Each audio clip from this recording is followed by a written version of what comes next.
യുവജന വാരത്തോടനുബന്ധിച്ച് എൻ്റെ ഇടവകയിൽ ഒരിക്കൽ കൂടി കർത്താവിൻ്റെ വചനവുമായി നിൽപ്പാൻ വലിയവനായ ദൈവം ഒരുക്കിയതായ മറ്റൊരു അവസരത്തെ ഓർത്ത് ദൈവത്തെ സ്തുതിക്കുന്നു. കഴിഞ്ഞ കാലങ്ങളിൽ നിന്ന് വ്യത്യസ്തമായി എൻ്റെ ഏറ്റവും പുതിയ മനോഹരമായൊരു പടമൊക്കെ വെച്ച് ഒരു ഫ്ലയറൊക്കെ അടിച്ച് എനിക്ക് ഈ ശുശ്രൂഷയ്ക്ക് അവസരം നൽകിയ എൻ്റെ പ്രിയ ഇടവ വികാരിമാരോടുള്ള സ്നേഹവും എനിക്കിങ്ങനെ ഒരു അവസരം നൽകിയ ഇടവയുടെ യുവജന സഖ്യത്തോടുള്ള സ്നേഹവും ഈ സമയത്ത് അറിയിച്ചു കൊള്ളട്ടെ. മാർത്തോമാ സഭയുടെ യുവജന സഖ്യത്തിൻ്റെ ചരിത്രം തുടങ്ങുന്നത് 1933 ഭാഗ്യസ്മരണീയനായ തീത്തൂസ് ദിദിയൻ മെത്രാപ്പൊലിത്തയുടെ അനുഗ്രഹ ആശീർവാദത്തോടുകൂടെ മാരാമൺ കൺവെൻഷനിൽ ആരംഭമായ യുവജന പ്രസ്ഥാനമാണ് മാർത്തോമാ യുവജന സഖ്യം. സൺഡേ സ്കൂൾ പഠനം പൂർത്തീകരിക്കുന്ന നമ്മുടെ സഭയിലെ കുഞ്ഞുങ്ങൾക്ക്, യുവജനങ്ങൾക്ക് സഭയോട് ചേർന്നും ഇടവയോട് ചേർന്നും ദേശത്തും സമൂഹത്തും ക്രിസ്തുവിനെ തൻ്റെ ദൈവവും രക്ഷിതാവുമായി സ്വീകരിച്ചുകൊണ്ട് ഒരു നല്ല സമൂഹമായി വളർത്തിയെടുക്കുന്ന ലക്ഷ്യത്തോടു കൂടിയാണ് സഭ യുവജന സഖ്യത്തെ കെട്ടുപണി ചെയ്തത്. പിൽക്കാലത്ത് ആരാധന, പഠനം, സാക്ഷ്യം, സേവനം ഇങ്ങനെ ചതുർമുഖ ലക്ഷ്യത്തോടു കൂടി ക്രിസ്തുവിൻ്റെ ആളത്വത്തെ പൂർണ്ണമായി മനസ്സിലാക്കുവാൻ യുവജന സഖ്യത്തിൻ്റെ പ്രവർത്തനങ്ങൾ ക്രമീകരിക്കുന്നു. നവതിയുടെ നിറവിലൂടെ കടന്നു പോകുന്ന മാർത്തോമാ യുവജന സഖ്യത്തിന് അഭിമന്യ ജോസഫ് മാർ ബർന്നബാസ് അഫ്രിക്കൻ മെത്രാപ്പൊലീത്തയുടെ വലിയൊരു ലീഡർഷിപ്പിലൂടെ ഇപ്പോൾ മുമ്പോട്ട് പോകുന്നു. ഈ യുവജന സഖ്യത്തിൻ്റെ നമ്മുടെ സഭയിലെ പിതാക്കന്മാർ, മേൽപ്പട്ടക്കാരെല്ലാവരും ഈ യുവജന സഖ്യത്തിലെ അംഗങ്ങളായിരുന്നു എന്ന് പറയുമ്പോൾ ഇതെത്രമാത്രം ആഴത്തിലുള്ള ഒരു സംഘടനയാണെന്ന് ഓർത്തോണം. നമ്മുടെ 2 അച്ഛന്മാരും അവരങ്ങനെ പരസ്യമായിട്ടൊന്നും പറഞ്ഞിട്ടില്ലെങ്കിലും അവരുടെ നിപ്പും പാവവും വർത്തമാനവും ഒക്കെ കാണുമ്പോൾ നമുക്ക് അറിയാം അവരും ഒരു യുവജന സഖ്യത്തിൻ്റെ പ്രോഡക്റ്റ് തന്നെയാണെന്ന് പറയുന്നതിൽ സംശയമൊന്നുമില്ല. നാളെ മുതൽ അത് പറയും. ചിക്കാഗോ മാർത്തോമാ ഇടവയെ സംബന്ധിച്ച് പറയുമ്പോൾ 1987 ആനുവൽ ജനറൽ ബോഡിയാണ് യൂത്ത് ഫെലോഷിപ്പിനോടൊപ്പം തന്നെ ഒരു യുവജന പ്രസ്ഥാനം കൂടെ ഈ ഇടവയ്ക്ക് ആവശ്യമെന്ന് തോന്നിയത്. 1988 ആദ്യ മാസങ്ങളിൽ തന്നെ എൻ്റെ ഇടവകയിൽ യുവജന സഖ്യത്തിൻ്റെ പ്രവർത്തനങ്ങൾ തുടങ്ങി. നമ്മുടെ ജോർജ് കുട്ടിച്ചാൻ എലഞ്ഞിക്കൽ, ഇപ്പോൾ പത്തനംതിട്ട ജില്ലാ പഞ്ചായത്ത് പ്രസിഡൻ്റായിരിക്കുന്ന ജോർജ് എബ്രഹാം യുവജന സഖ്യത്തിൻ്റെ ആദ്യത്തെ സെക്രട്ടറി ആയിരുന്നു. അങ്ങനെ എലഞ്ഞിക്കലെ ജോർജ് കുട്ടിച്ചാൻ തുടങ്ങി ഇന്ന് കല്ലുപാറക്കാരൻ അജു മാത്യു വരെ നീണ്ടു നിൽക്കുന്ന 37 വർഷത്തെ ദീർഘമായ പാരമ്പര്യമുള്ളതായ ഒരു യുവജന സഖ്യത്തിൻ്റെ അംഗമാണ് ഞാനും എന്നത് ഓർക്കുമ്പോൾ അഭിമാനം കൊള്ളുന്നു. യുവജന സഖ്യത്തിൻ്റെ ഈ ഇടവയിലുള്ള പ്രവർത്തനങ്ങൾ, രക്തദാന ക്യാമ്പ്, ക്വിസ് മത്സരങ്ങൾ, പ്രത്യേകിച്ച് നമ്മുടെ ഇടവയിലുള്ള ഓർഗനൈസേഷനുകൾ അവർ കൂട്ടുത്തരവാദിത്തത്തോടെ ചെയ്യുന്നു. കോട്ടേജ് ഫെയർ മീറ്റിങ്ങുകൾ, ക്രിസ്മസ് കരോൾ റൗണ്ടുകളിൽ യുവജന സഖ്യം സജീവമായി മുമ്പോട്ട് പോകുന്നു. ഇങ്ങനെ വ്യത്യസ്തമായ പ്രവർത്തനങ്ങൾ കൊണ്ട് ഇടവയിൽ യുവജന സഖ്യം നിലനിൽക്കുന്നു. 1992 ഹോം ഫോർ ഹോംലെസ് എന്ന് പറയുന്നൊരു പദ്ധതി യുവജന സഖ്യം ചിന്തിക്കുന്നത്. 2005 അത് ഹാർവസ്റ്റ് ഫെസ്റ്റിവലായി തുടങ്ങി. പിന്നീട് ഇങ്ങോട്ട് ഹാർവസ്റ്റ് ഫെസ്റ്റിവലിൽ ലഭിക്കുന്ന തുക കൊണ്ട് ഹോം ഫോർ ഹോംലെസ് എന്ന പ്രൊജക്റ്റ് ചെയ്യുന്നു. കഴിഞ്ഞ ചൊവ്വാഴ്ച യുവജന സഖ്യത്തിൻ്റെ കമ്മിറ്റി ഉണ്ടായിരുന്നു. ഈ വർഷം നമ്മുടെ യുവജന സഖ്യത്തിന് ലഭിച്ചത് 36 ആപ്ലിക്കേഷനാണ്. 36 application for home for homeless. യുവജന സഖ്യത്തിന് ലഭിച്ചത് ഇടവയിൽ നിന്ന് $53,000 ആണ് കിട്ടിയത്. എല്ലാവരെയും സന്തോഷിപ്പിക്കണമെന്ന വലിയ ആഗ്രഹത്തോടു കൂടിയാണ് ഈ പ്രൊജക്റ്റിനെ കാണുന്നത്. അതിൽ ഒരപേക്ഷ ഞാൻ എടുത്തു പറയുന്നു. കനകപ്പാലം MTHS ഹൈസ്കൂളിൽ 6ാം ക്ലാസ്സിൽ പഠിക്കുന്ന ഒരു പെൺകുഞ്ഞ്, അവിടെ UP സ്കൂളും ഹൈസ്കൂളും ഉണ്ട്.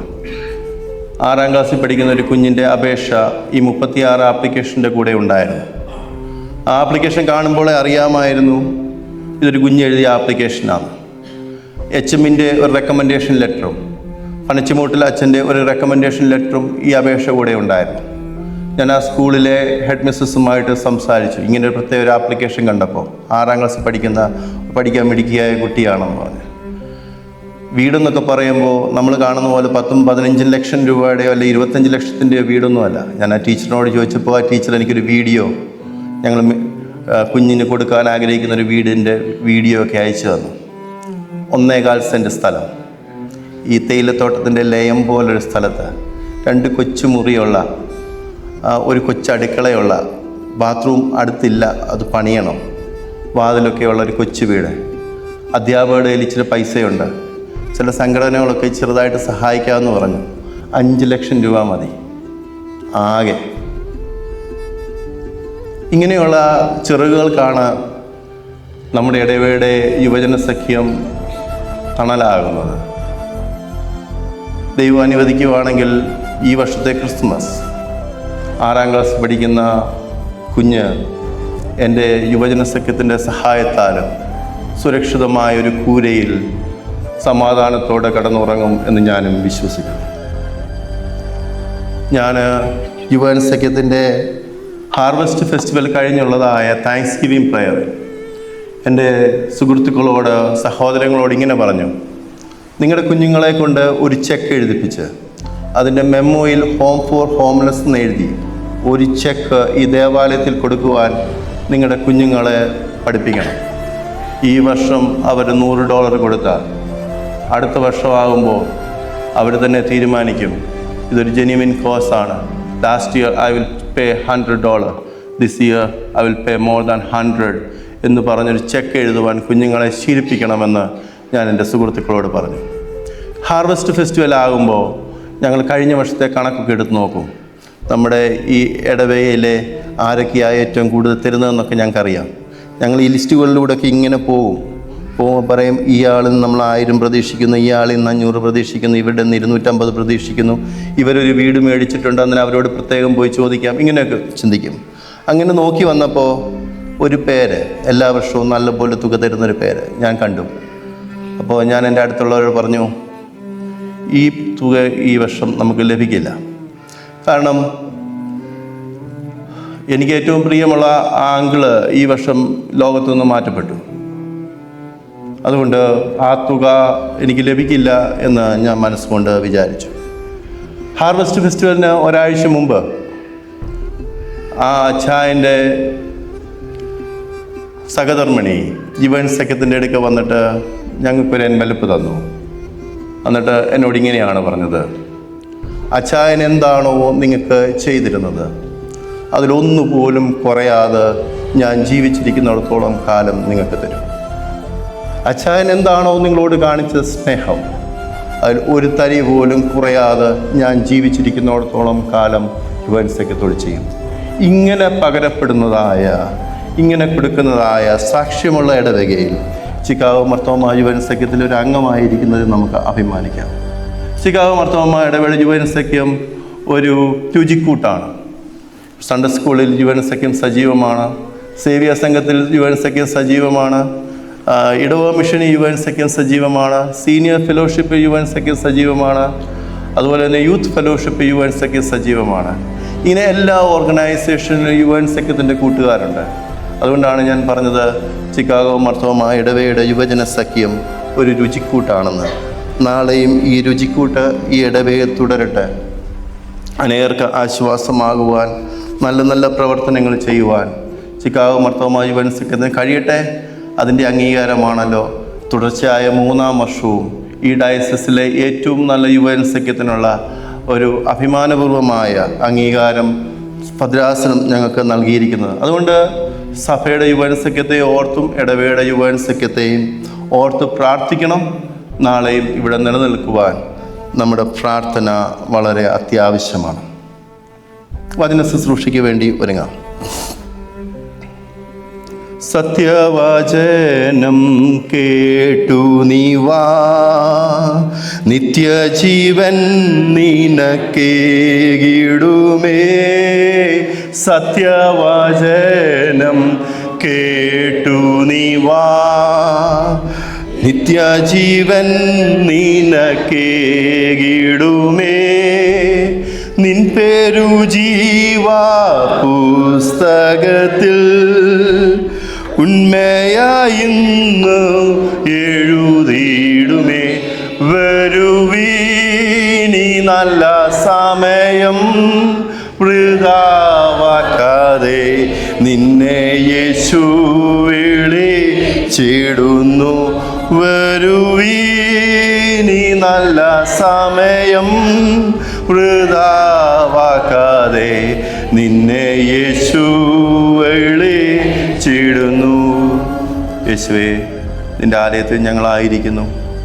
നിൻ്റെ വചനത്തെ ഒരുമിച്ച് പഠിപ്പാൻ ഞങ്ങൾ ആഗ്രഹിക്കുന്നു. ഈ ഞങ്ങളുടെ ജീവിതത്തിലെ നല്ല സമയമായി പുസ്തകത്തിൽ ഞങ്ങളുടെ പേരും കാണുവാൻ തക്കവണ്ണം ഇടയാക്കുമാറാകണമേ. ബലഹീനനായ അടിയൻ്റെ വാക്കുകളോടും ഇത് കേൾക്കുന്ന നിൻ്റെ മക്കളുടെ ഹൃദയങ്ങളോടും ഒരുപോലെ നീ സംസാരിക്കണമേ. ഞങ്ങളുടെ ജീവിതത്തിന് ഏറ്റവും അനുഗ്രഹമുള്ളൊരു ദിവസമായി ഈ വിശുദ്ധ ദിവസം മാറുവാൻ നീ ഞങ്ങളെ സഹായിക്കുമാറാകണമേ. കുറിവാക്യമായി ഇന്ന് സ്ലീഹയായി വായിച്ച 1 തീമത്തിയോസ് 4-ാം അധ്യായം 12-ാം വാക്യം. 1 തീമത്തിയോസ് chapter 4 verses 12. ആരും നിന്റെ യൗവനം തുച്ഛീകരിക്കരുത്. വാക്കിലും നടപ്പിലും സ്നേഹത്തിലും വിശ്വാസത്തിലും നിർമ്മലതയിലും വിശ്വാസികൾക്ക് മാതൃക ഉള്ളവരായിരിക്കുക. ആരും നിന്റെ യൗവനം തുച്ഛീകരിക്കരുത്. വാക്കിലും നടപ്പിലും സ്നേഹത്തിലും വിശ്വാസത്തിലും നിർമ്മലതയിലും വിശ്വാസികൾക്ക് മാതൃകയുള്ളവരായി ഇരിക്കുക. ഇന്ന് ഈ വിശുദ്ധ ദിവസം 2 ചെറുപ്പക്കാരെ പരിചയപ്പെടുത്തുവാൻ വേണ്ടിയാണ് ഞാൻ ഈ സമയം ഉപയോഗിക്കുന്നത്. യുവജന ഭാരമായതുകൊണ്ടാണ് ഇന്ന് മുഴുവനും ഞങ്ങളോട് തന്നെ ചോദിക്കുന്നതായ ചോദ്യങ്ങളായിരിക്കും. 2 ചെറുപ്പക്കാരെ. ഒന്നാമത്തെ ചെറുപ്പക്കാരന് പേരൊന്നുമില്ല. അവനെ കാണുന്നത് ഇന്ന് ഏവൻഗേലിയനായി വായിച്ചതായ മത്തായിയുടെ സുവിശേഷം 19-ാം അധ്യായം 16 മുതൽ 22 വരെയുള്ള ഭാഗങ്ങളിലാണ് ഈ ചെറുപ്പക്കാരനെ കാണുവാൻ സാധിക്കുന്നത്. ഗുരു, നിത്യജീവനെ പ്രാപിപ്പാൻ ഞാൻ എന്ത് നന്മ ചെയ്യേണ്ടു എന്ന് ചോദിച്ചു. ഗുരു, നിത്യജീവനെ പ്രാപിക്കേണ്ടതിന് ഞാൻ എന്ത് നന്മ ചെയ്യേണ്ടു എന്ന് ക്രിസ്തുവിനോട് ചോദിക്കുന്നതായ പേരില്ലാത്തതായ യുവജന സഖ്യക്കാരൻ. അത് വായിക്കുമ്പോൾ ക്രിസ്തു അവനെ നിരീക്ഷിക്കുന്നുണ്ട്, ക്രിസ്തു അവനെ നോക്കുന്നുണ്ട്, അവൻ്റെ ശരീരഭാഷ ക്രിസ്തു മനസ്സിലാക്കുന്നുണ്ട് എന്നൊക്കെ എനിക്ക് തോന്നി.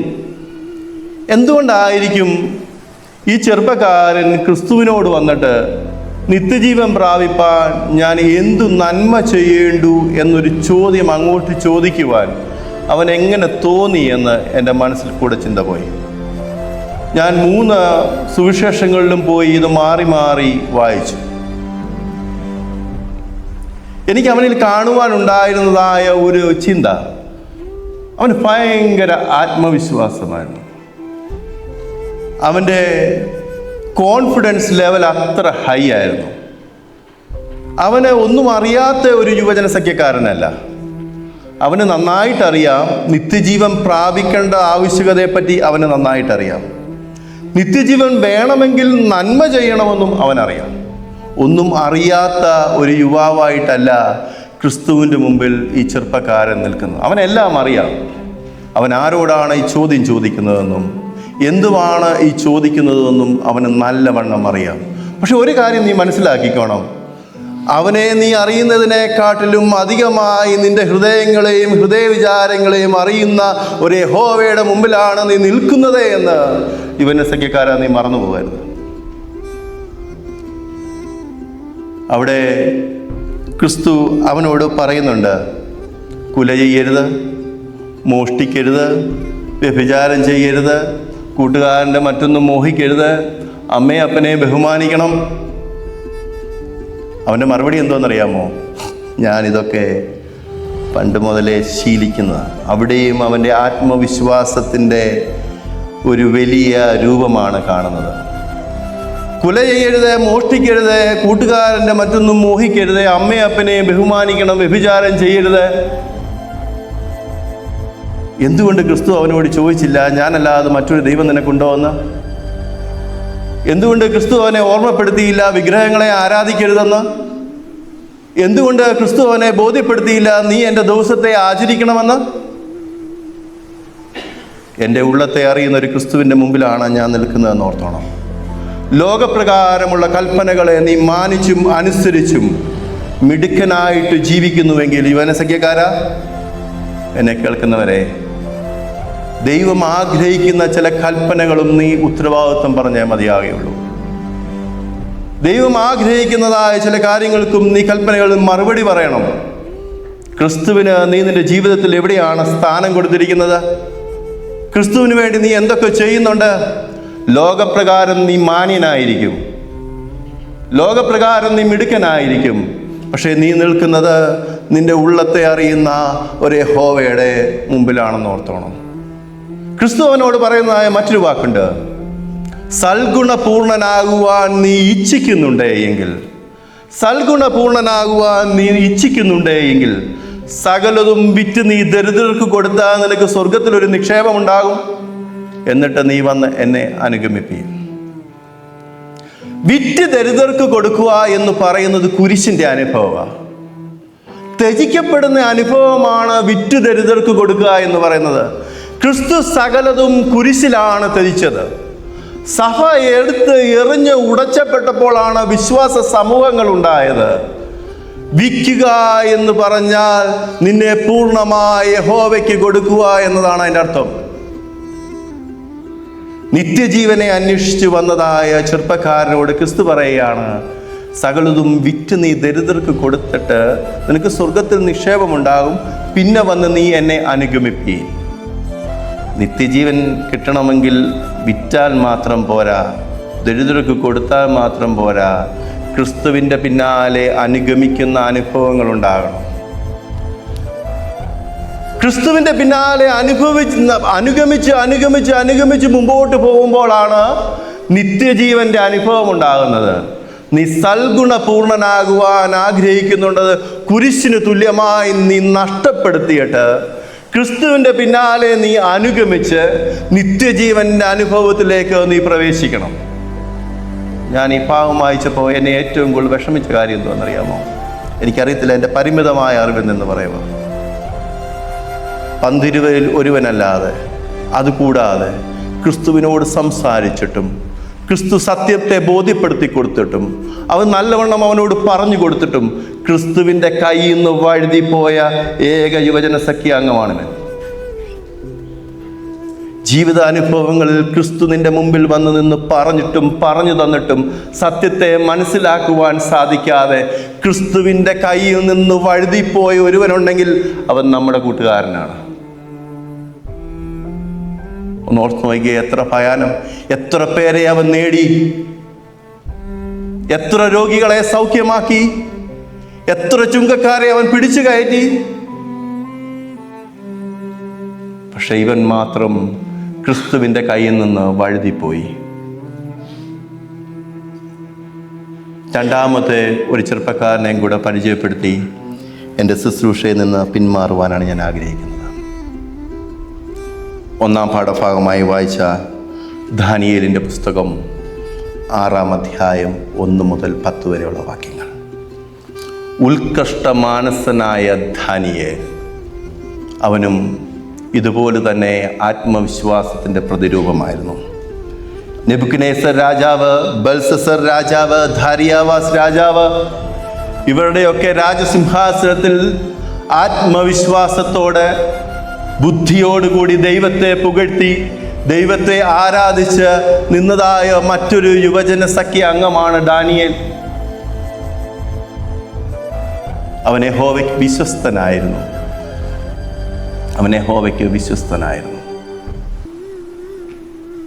ഓരോ രാജാക്കന്മാരും പെട്ടുപോകുമ്പോഴും അവനത് കണ്ടുകൊണ്ട് നോക്കിയെന്ന് അവൻ എല്ലാവർക്കും പറഞ്ഞതാണ്, നിനക്ക് ഇന്ന പ്രയാസമുണ്ടാകും, നീ ഇങ്ങനാകും, നീ ഇങ്ങനെയാകും, നിന്റെ രാജഭരണം ഇവിടെ അവസാനിക്കും. ദാനിയേലിന് മാത്രം മാറ്റമുണ്ടായില്ല. കാരണം അവൻ യഹോവയ്ക്ക് വിശ്വസ്തനായിരുന്നു. ദാരിയാവാസിൻ്റെ ഭരണകാലം 120 പേർക്ക് അധ്യക്ഷനായി നിൽക്കുന്ന ദാനിയേൽ എന്ന ചെറുപ്പക്കാരൻ, അവൻ്റെ കൂടെ നിന്നവരൊക്കെയും അവനിലൊരു കുറ്റവും കുറവും കണ്ടെത്തുവാൻ ശ്രമിച്ചു. അവൻ വിശ്വസ്തനായിരുന്നു. അവൻ്റെ തൊഴിലിനോട് അവൻ വിശ്വസ്തനായിരുന്നു.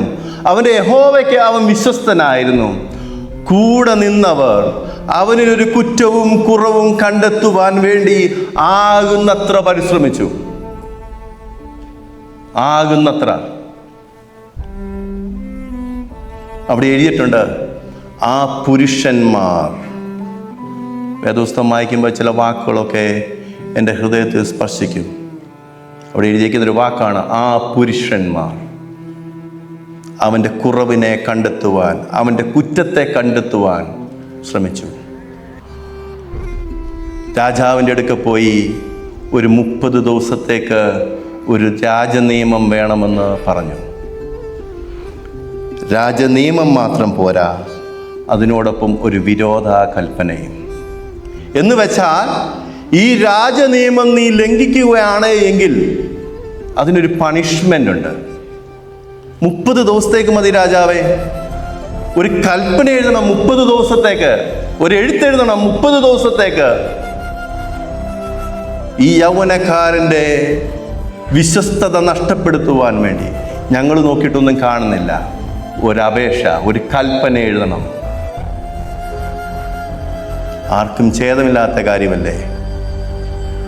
ദാനിയേലിന് വേണ്ടി ആ പുരുഷന്മാരുടെ ഗൂഢാലോചനയിൽ ഈ വിശ്വസ്തനായ ഉത്കഷ്ടമാനസനായ ദാനിയേലിനെതിരെ ഒരു കൽപ്പന എഴുതി എല്ലാവരുടെയും പേരിൽ.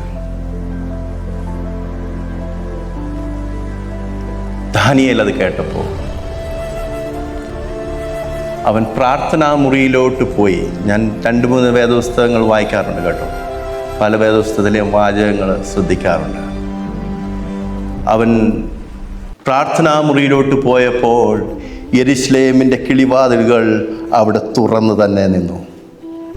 എന്നെ കേൾക്കുന്ന എൻ്റെ ഇടവാചനങ്ങളെ, യുവജന സഖ്യ അംഗങ്ങളെ, നിന്റെ പ്രവർത്തനത്തിൽ, നിന്റെ വിശ്വാസത്തിൽ നിന്നെ തകർക്കുവാൻ ഏത് കൽപ്പന എഴുതിയാലും നീ ഒരു കാര്യം ഓർത്തോണം. യെരുശലേമിലേക്കുള്ള കിളിവാതിലുകൾ എന്നുവരെ തുറന്നിരിക്കുന്നോ, എൻ്റെ മുട്ടുകൾ അവിടെ ഞാൻ മടക്കും, എൻ്റെ കണ്ണുനീർ ഞാൻ അവിടെ പൊഴിക്കും. എൻ്റെ കിളിവാതിലുകൾ തുറന്നിരിക്കുന്ന കാലത്തോളം ഏത് രാജാവിൻ്റെ കൽപ്പനയായാലും, അവൻ്റെ മോതിരം കൊണ്ട് മുദ്രയിട്ട ഏത് ഗുഹയുടെ വാതിലായിരുന്നാലും, എത്ര വലിയ സിംഹത്തിൻ്റെ കുഴിയിലേക്ക് എന്നെ തള്ളിയിട്ടാലും, അതിരാവിലെ തള്ളിയിട്ടവൻ എൻ്റെ ഗുഹയുടെ മുമ്പിൽ വന്നു നിന്ന് എന്നോട് ചോദിക്കുന്ന ഒരു ചോദ്യമുണ്ട്.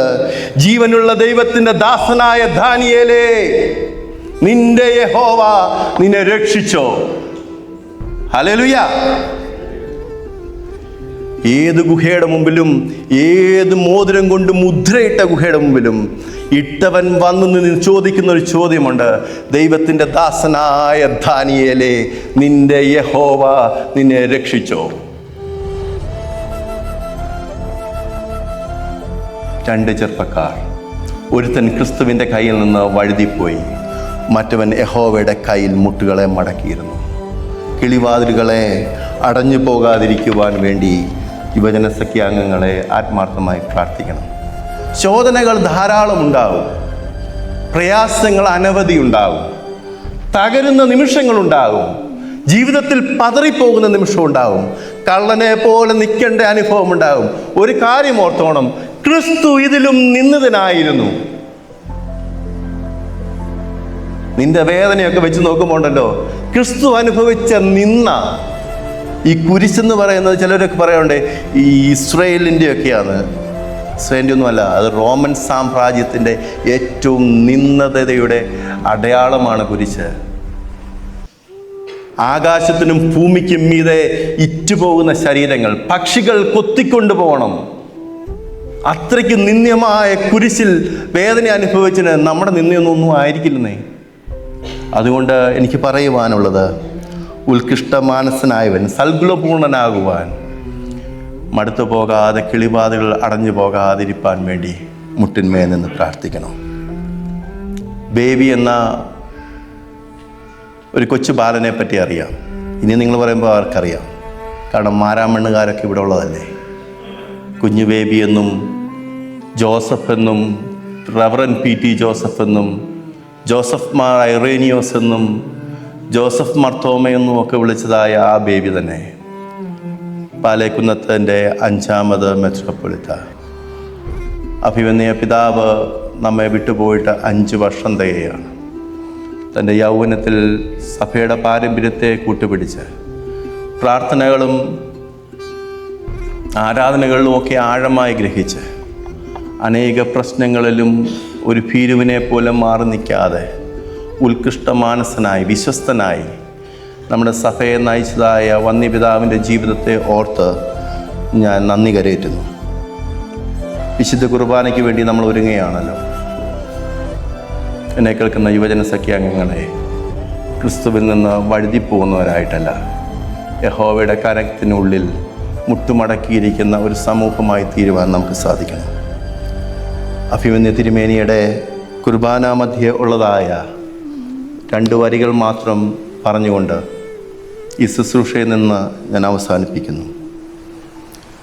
മിന്നലുടുത്തവൻ